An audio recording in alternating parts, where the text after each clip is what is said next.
Hello student, last class में हम trigonometry ratio के बारे में चर्चा कर रहे थे। मेन कंसेप्ट अपने सीखा था और उससे रिलेटेड कुछ एग्जाम्पल किए थे। उसी को आगे हम कंटिन्यू करते हैं कि उस टॉपिक से रिलेटेड किस टाइप के क्वेश्चन बोर्ड के एग्ज़ाम में आ सकते हैं। तो जो हमने लाल बटे कक्का का कंसेप्ट समझा था उससे रिलेटेड ही ये 4 डायग्राम मैंने बनाए हैं। और अब उस फॉर्मूले का इस डायग्राम में कैसे यूज़ होएगा तो उसको हम देखते हैं। कल हमने ये फॉर्मूला सीखा था लाल बटे कक्का। साथ ही हमने एक चीज़ देखी थी कि त्रिभुज की तीनों भुजाओं में 3 जो ये अवयव होते हैं, लंब, आधार और कर्ण। तो त्रिकोणमिति में सबसे पहला काम भी यही होता है कि हम इन 3 एलिमेंट्स को पहचाने कि कौन सी भुजा आधार है, कौन सा लंब है और कौन सा कर्ण। तो पहले हम चर्चा कर चुके हैं कि कर्ण की सबसे बड़ी पहचान यही होती है कि 90 डिग्री के कोण के सामने की जो भुजा होती है वो कर्ण कहलाती है। तो ये चारों डायग्राम समकोण त्रिभुज है। फर्स्ट डायग्राम में ये कोण 90 डिग्री है, सेकंड में ये 90 डिग्री है, थर्ड में ये और फोर्थ में ये कोण 90 डिग्री हो गया। इन चारों समकोण त्रिभुज में हमने ये 3 एलिमेंट्स पहचानने हैं। अगर हम ये पहचानना सीख गए तो हमारे लिए त्रिकोणमितीय अनुपात ज्ञात करना बहुत ही आसान हो जाएगा। तो फर्स्ट डायग्राम में हम देखें उससे पहले ये थोड़ा सा इसमें हम देख रहे हैं कि 90 डिग्री के सामने की भुजा कौन सी है, ये AC। तो सबसे बड़ी पहचान यही है कि समकोण के सामने वाली भुजा क्या कहलाती है, कर्ण। फिर मैंने कहा था कि कर्ण के बाद पहचानना है हमें लंब।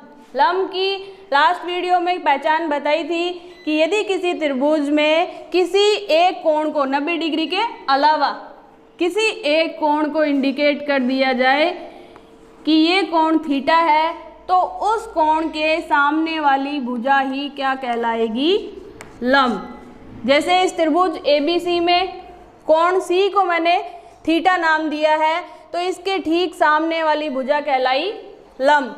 अब शेष जो बची है वो भुजा हो जाएगी हमारी आधार।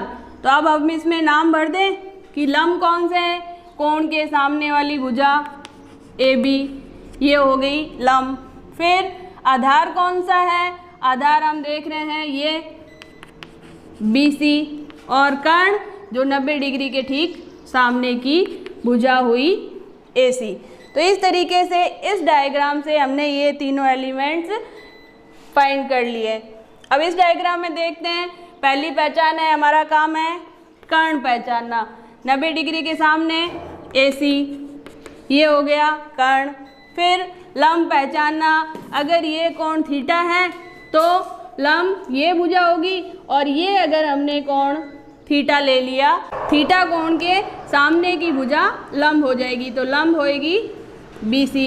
शेष बची हुई भुजा AC, ये हो गई आधार। तो अब तक हम क्या रटते आ रहे थे कि जिस पे त्रिभुज बना हुआ होता है वो आधार होती है, लेकिन इस कंसेप्ट में जो हमने रटा था वो गलत हो गया। क्यों हो गया? क्योंकि इसको थीटा ले लिया तो इसको थीटा के सामने वाली भुजा BC हुई और BC पे ये त्रिभुज बना हुआ है तो जो हमने रटा था उसके हिसाब से तो क्या होना चाहिए था, इसको आधार होना चाहिए था। तो हम उस तरीके से इस चीज़ को रट के नहीं, इसका कंसेप्ट समझ के इसको याद रखेंगे कि थीटा कोण के सामने की भुजा क्या कहलाती है, लंब। तो हमने लंब के सामने इसका नाम लिख दिया। तो इस त्रिभुज के तीनों एलिमेंट हमने फाइंड कर लिए। अब हम नेक्स्ट पे चलते हैं। इसमें अब आप खुद इन दोनों त्रिभुजों में फाइंड करना सीखेंगे। 90 के सामने AC, तो AC हो गई हमारी कर्ण। उसके बाद थीटा के सामने लंब, थीटा ये इसके सामने BC भुजा, ये हो गई लंब। शेष बची हुई भुजा ये, तो ये हो जाएगी आधार। आधार हो गया AB। तो इस तरीके से हमने ये तीनों भुजाएं ज्ञात करना सीखा।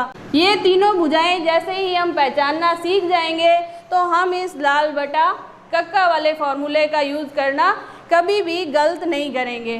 इसमें 90 डिग्री के सामने AC कर्ण, थीटा के सामने AB लंब और शेष बची BC भुजा हो गई आधार। तो इस तरीके से लंब, आधार और कर्ण ज्ञात करना हमने सीख लिया। तो अभी तक तो हमने त्रिभुज की भुजाओं को लेके त्रिकोणमितीय अनुपात देखे थे। अब हम भुजाओं की जगह इनके नाप ले लेंगे और फिर किस तरीके से इन त्रिकोणमितीय अनुपातों के मान ज्ञात करते हैं। तो हम देखते हैं, हमने मान लो एक समकोण त्रिभुज बना लिया, त्रिभुज ABC। समकोण त्रिभुज में जो कर्ण होता है वो सबसे बड़ी भुजा होती है। तो मान लो हमने ये 5 सेंटीमीटर ले ली। अब शेष भुजाएं ये 3 और ये हमने 4 ले ली।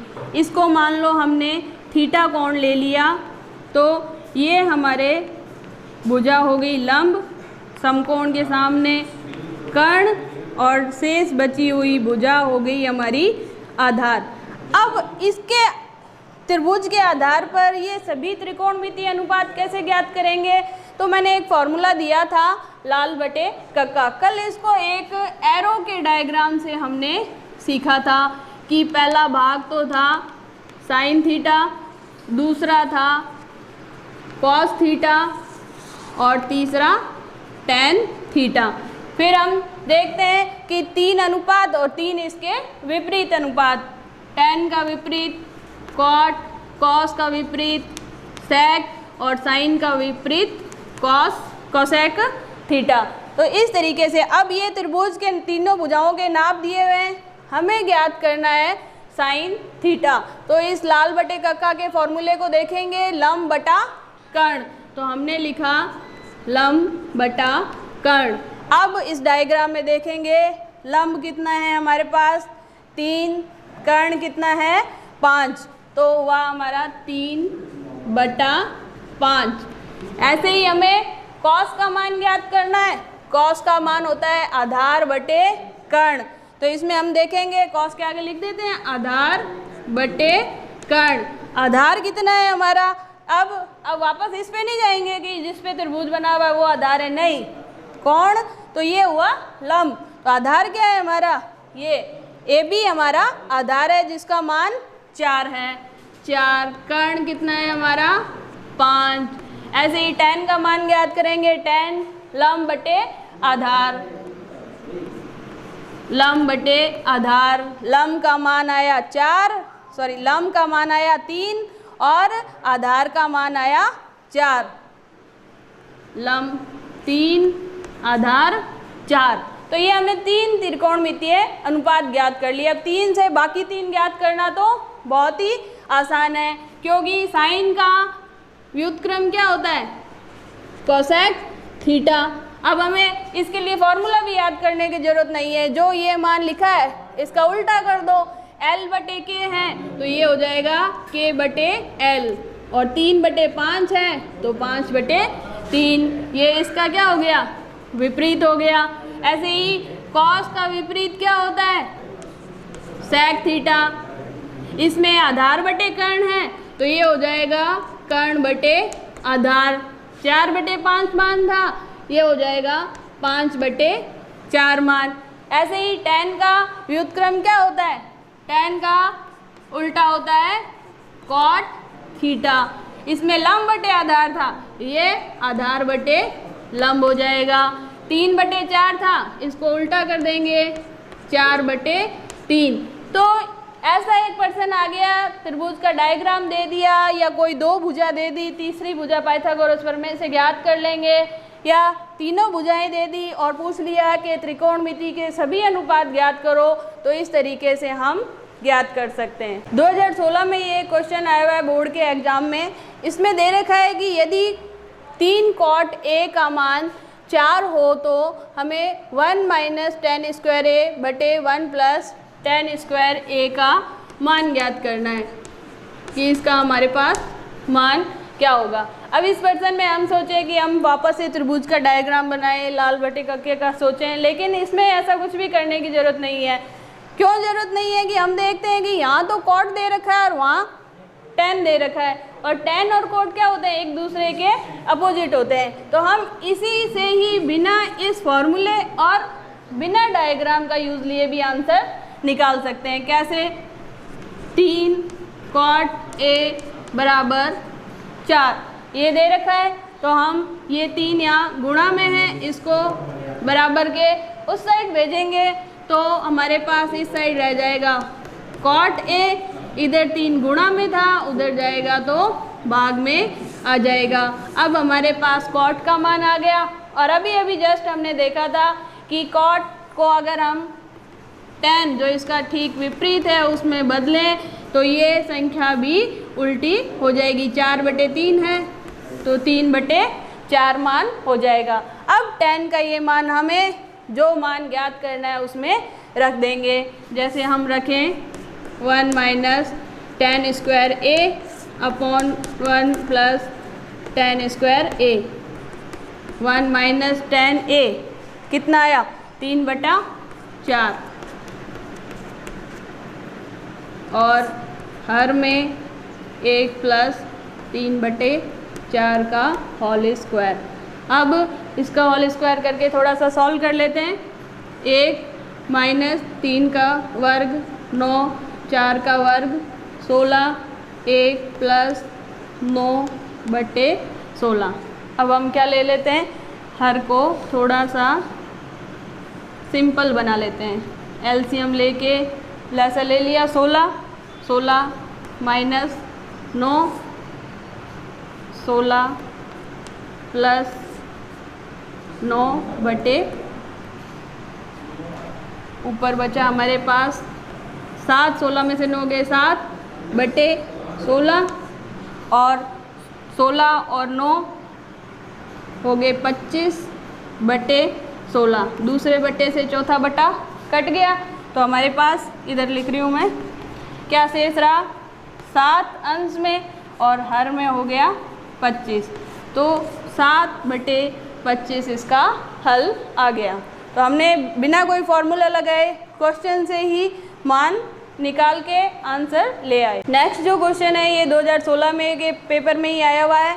इसमें हमें cos A का मान दिया हुआ है और cot A का मान ज्ञात करना है। अब हम इसमें देखते हैं कि cos A का जो मान दिया हुआ है ये हमारे पास इस लाल बटे कक्का का यूज़ करेंगे, तो cos होता है आधार बटे कर्ण, और वो मान दे रखा है 12/13। तो इसका मतलब है कि आधार तो हमारे पास 12 है और कर्ण हमारे पास 13 है।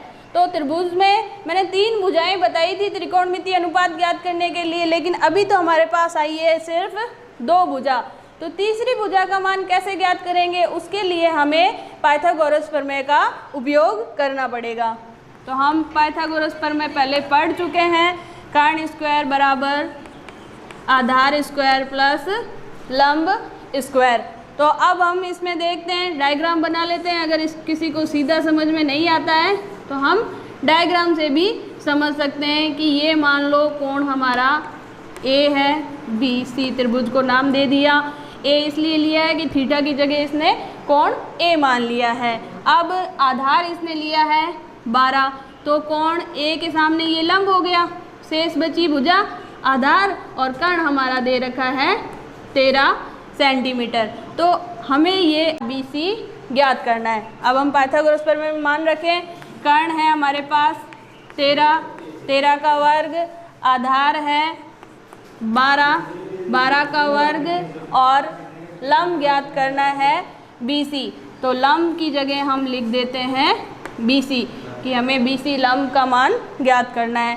13 का वर्ग 169, 12 का 144, और BC का मान लंब का ज्ञात करना है। पक्षांतरण कर दें, ये इसके साथ प्लस में है, इधर आएगा तो माइनस में हो जाएगा, बराबर BC स्क्वायर। इसको घटा देंगे 25, BC स्क्वायर बराबर 25। अब हमें ज्ञात करना है BC का मान। तो ये स्क्वायर का जब भी बराबर के उस साइड पक्षांतरण होगा तो वर्ग किस में बदल जाता है, वर्गमूल में। स्क्वायर हो जाएगी अंडर रूट में, तो अंडर रूट 25, 25 का वर्गमूल यहाँ आगे लिख देते हैं। इस स्क्वायर का पक्षांतरण करेंगे तो वर्गमूल हो जाएगा, वर्गमूल 25 का वर्गमूल आता है 5। तो हमारे पास लंब का मान आ गया 5। ये हम यहाँ लिख देते हैं कि लंब हमारे पास आ गया 5। अब हमें ज्ञात क्या करना है प्रश्न में, कॉट ए। तो कॉट क्या होता है, लाल बटे के फॉर्मूले से देखते हैं। कॉट होता है आधार बटे लंब, तो हमने लिख दिया आधार बटे लंब। अब डायग्राम देख लो और मान भर दो। आधार कितना है 12, लंब कितना है 5, तो 12 बटे 5, ये आ गया हमारा आंसर। तो इस प्रश्न में तो एक ही अनुपात पूछा है। अगर मान लो सभी त्रिकोणमितीय अनुपात के लिए कहे या कुछ स्पेसिफिक मान के लिए कह दे कि कॉट के साथ tan का या साइन का या कोसेक का, तो जो भी हमें मान पूछे वो हमने इस डायग्राम को देख के ज्ञात करना है। एक बार जल्दी से रिपीट कर देते हैं। इस प्रश्न में हमने क्या किया है कि जो भी प्रश्न में मान दिया हुआ हो उसको हम इस तरह से लिख देंगे। कॉस है तो इस वाले फॉर्मूले से कि कॉस किसके बराबर होता है, आधार बटे कर्ण के। आधार हो गया 12, कर्ण हो गया 13। क्योंकि त्रिभुज में 3 भुजाएं होती है तो 2 भुजाएं हमें मिली हुई है प्रश्न में। तीसरी ज्ञात करने के लिए हमें इस पाइथागोरस प्रमेय का यूज़ करना होगा। इस पाइथागोरस प्रमेय का यूज़ करके हम इस तरीके से लंब का मान ले आए थे। और जब भी हमारे पास तीसरी भुजा का मान आ गया, ये डायग्राम में हमने भर दिया और उसके बाद जो भी त्रिकोणमितीय अनुपात हमें पूछे उसकी जगह ये मान रखते जाएंगे। तो अभी जो हमने टॉपिक डिस्कस किया उससे रिलेटेड कुछ 3 क्वेश्चन आपको दे रही हूँ। जल्दी से इसका स्क्रीनशॉट लीजिए और इसको सॉल्व करना। जो भी इसके आंसर आए वो कमेंट बॉक्स में शेयर कीजिए। इसके अलावा इस टॉपिक से रिलेटेड और कोई प्रॉब्लम है तो वो भी ज़रूर बताइए। नेक्स्ट जो क्वेश्चन है इसी टॉपिक से रिलेटेड है। बस थोड़ा सा इसमें मान दिया हुआ है tan थीटा का अंडर रूट में। अब इस क्वेश्चन का मान कैसे ज्ञात कर सकते हैं, हम लाल बटे कक्का की तरह भी ज्ञात कर सकते हैं और साथ में हमने जो टेबल याद की थी उस फॉर्म में भी इसको याद कर सकते हैं, सॉल्व कर सकते हैं। तो इस क्वेश्चन को सॉल्व करने के 2 तरीके हैं। एक तो इसी पाइथागोरस प्रमेय लगा के तीसरी भुजा का मान ज्ञात करके हम साइन कॉस के मान ज्ञात करें, या फिर tan थीटा का जो मान दे रखा है इस थीटा का मान tan का कौन से थीटा पे आता है, सारणी वाली ट्रिक से मान ज्ञात करके भी वो थीटा के मान रखकर भी इसको सॉल्व करते हैं। तो हम इसको दोनों तरीके से सॉल्व करेंगे। सबसे पहले दे रखा है tan थीटा। tan थीटा का मान दे रखा है 1/√3। तो √3 देखते ही कहते हैं कि अब हमें मान कैसे ज्ञात होंगे, तो हम वही त्रिभुज बना लेते हैं और ये हमारा शॉर्ट फॉर्म लाल बटे कक्का। tan होता था लंब बटे आधार, उसके सामने लिखा हुआ है 1/√3। लंब आ गया 1, थीटा अगर इसको हम माने तो 1 हो गया लंब और आधार हो गया √3। अब हमें क्या ज्ञात करना है, तीसरी भुजा हमें कर्ण का मान ज्ञात करना है। तो हम सबसे पहले पाइथागोरस प्रमेय लगा के कर्ण का मान ज्ञात कर लेंगे। तो लंब हमारा है 1 का वर्ग, आधार है √3 का वर्ग, 1 का वर्ग 1। किसी भी वर्गमूल या अंडर रूट वाली भुजा का अगर वर्ग करते हैं तो अंडर रूट हट जाता है। तो हमारे पास आ गया 4। कर्ण स्क्वायर का मान आया 4। कर्ण का मान ज्ञात करेंगे तो स्क्वायर का पक्षांतरण होगा तो आ जाएगा वर्गमूल। तो 4 का वर्गमूल क्या हुआ 2। तो हमारे पास कर्ण का मान आ गया 2। अब जो मान ज्ञात करने हैं साइन कॉस के, उसमें ये मान रख देंगे। साइन थीटा का मान हम रखें कि साइन थीटा, ये मान हमें ज्ञात करना है sine plus cos theta. Sine theta होता है लंब बटे कर्ण, कॉस थीटा होता है आधार बटे कर्ण। इसे हम देखेंगे ये साइन और ये कॉस, ये मान मैंने यहाँ रख दिए। अब डायग्राम से देख के ये मान रख दो। लंब है 1, कर्ण आया हमारा 2, आधार है अंडर रूट 3, कर्ण है 2, तो इसका मान हम निकाल लें, दोनों का लस है 2 और 1 प्लस √3। तो ये मान आ गया हमारे इस वाले तरीके से कि हमने इसका मान निकाला। अब दूसरा क्या तरीका है, सारणी वाले तरीके से इस प्रश्न को सॉल्व करें। तो हमारे पास था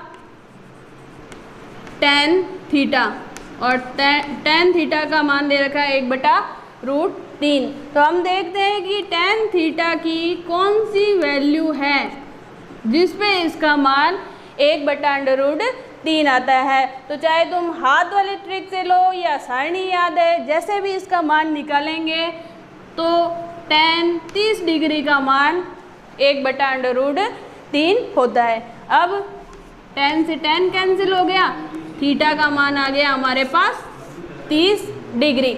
अब थीटा का ये जो मान आया ये प्रश्न में रख देंगे हम कि हमें sin theta plus cos theta का मान ज्ञात करना है। sin 30 degree cos 30 degree.